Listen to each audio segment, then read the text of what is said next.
పరీక్షిత్తు అంతిమ దశ భారత భాగవతాలలో చాలా వైవిధ్యంగా కనిపిస్తూ ఉంటుంది. ఈ వైరుధ్యాన్ని ఎలా చూడాలంటారు? అవును, పరీక్షిత్తు శాపానికి గురయ్యాడు. పరీక్షిత్తుకి శమీక మహర్షి కుమారుడైన శృంగి ఒక శాపం ఇచ్చాడు. ఆ శమీక మహర్షి ఏదో ఆశ్రమంలో ఉండి ముక్కు మూసుకుని తపస్సు చేసుకుంటుంటే వేటాడి అలసిపోయి పరీక్షిత్ అక్కడికి వచ్చాడు. ఏదో దాహం అని అడిగాడు. ఆయన తపస్సమాధిలో ఉన్నాడు, ఆయనకు వినపడలేదు, ఆయన పట్టించుకోలేదు. అహంకారంతో పట్టించుకోలేదు. నేను తపశ్శక్తి గలవాడినే అహంకారంతో ఆయన పట్టించుకోలేదు. కోపం వచ్చి బాధలో ఉన్నాడు కదా, దప్పికతో అలసిపోయి ఉన్నాడు కదా, ఆలోచించి విచక్షణ కోల్పోయాడు పాపం. ధర్మాత్ముడే పరీక్షిత్తు, కానీ అక్కడికి వచ్చేప్పటికి ఆ పరిస్థితి అయింది పాపం. ఆ పావుని తీసి అక్కడ చచ్చిపడి ఉన్న పావుని తీసి ఆ మెడలో వేసి వెళ్ళిపోయాడు. తర్వాత కాసేపటికి ఆయన కుమారుడు శృంగి వచ్చాడు. వాళ్ళ నాన్న మెడలో పావును చూసి కంగారు పడి పెద్ద కేకలు పెట్టాడు. ఈ కేకలు విని కళ్ళు తెరిచాడు. ఆయన ఏమిట్రా అన్నాడు. ఈ పావుని తీసి అవతల పారేశాడు. ఏం జరిగిందిరా అన్నాడు. ఈలోపే ఆ శృంగి తొందరపడి, మా నాన్న మెడలో చచ్చిన పావును వేసిన వాడెవడో వాడు పాము చేతిలో చచ్చిపోవుగాక, తక్షక విషాగ్నికి గురి 7 రోజుల లోపల మరణించుగాక అని శపించేశాడు. అయిపోయింది. ఈ శాప వృత్తాంతం విని తండ్రి చాలా బాధపడ్డాడు. కానీ ఇచ్చిన శాపాన్ని తన కుమారుడే ఇచ్చినా ఈయన వెనక్కి తిప్పలేడు.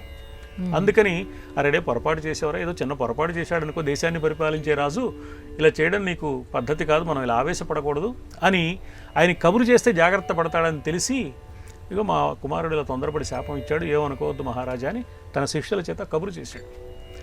ఈ కబురు వృత్తాంతం ఆయనకి తెలిసింది.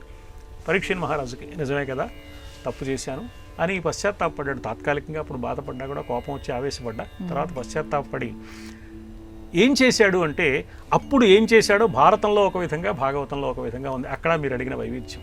భారతంలో ఏముంది అంటే, ఆయన ఒంటి స్తంభపు మేడ కట్టుకుని ఎవ్వరూ రావడానికి వీలు లేకుండా చుట్టూ భద్రతా వలయం, రక్షణ వలయం ఏర్పాటు చేసుకుని, ఇవాళ జెడ్ కేటగిరీ సెక్యూరిటీ అంటారే, అలాంటి దానిలో ఉన్నాడు అని భారతంలో ఉంది.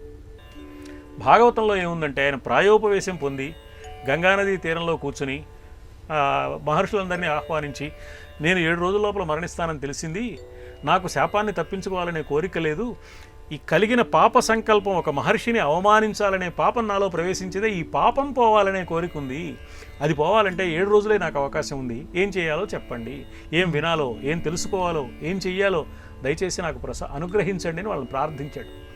అప్పుడు సుఖ మహర్షి వచ్చాడు, భాగవతం చెప్పాడు. 7 రోజుల తర్వాత తక్షకుడు వచ్చాడు, సంహరించాడు.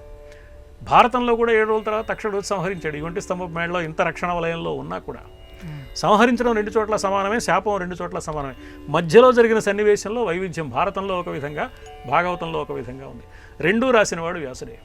ఆశ్చర్యం. తెలుగులో వేరే కవులు రాశారు, కానీ సంస్కృతంలో మూలం 2 మనకు అనుగ్రహించింది వ్యాసుల వారే కదా. ఎందుకు ఈ తేడా అంటే, వాటిని అర్థం చేసుకోవడంలో జాగ్రత్త పడాలి. ఒక మహారాజు అయిన వాడికి రక్షణ వలయాన్ని కల్పించవలసిన బాధ్యత మంత్రులందరి మీద ఉంది. అని శాపం వచ్చినా సరే తాత్కాలికంగా ఒక రక్షణ కావాలి కదా, అది బాధ్యత. అందుకోసం వాళ్ళు ఏర్పాటు చేస్తే ఆయన కాదనలేదు, అందులో ఉన్నాడు. ఇది చెప్పడం భారతం యొక్క లక్ష్యం. భారతం ధర్మ విధానాన్ని ప్రబోధించే గ్రంథం, భాగవతం భక్తి జ్ఞాన వైరాగ్యాలను ప్రబోధించే గ్రంథం.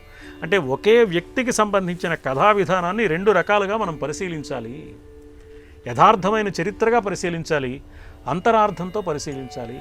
చరిత్రగా, ఇతిహాసంగా పరిశీలించడానికి మహాభారతంలో ఈ కథ ఉంది. అలా కాకుండా పురాణ భావంతో భక్తి జ్ఞాన వైరాగ్యాలకు సంబంధించిన కథగా దీన్ని పరిశీలించడానికి భాగవత పురాణం అలా చెప్పింది అని ఈ 2 కథల వైవిధ్యంలో వైవిధ్యమే ఉన్నది కానీ వైరుధ్యం లేదు అని సమన్వయం పొంది మనం ఆ కథని ఆ విధంగా అర్థం చేసుకోవాల్సిన అవసరం.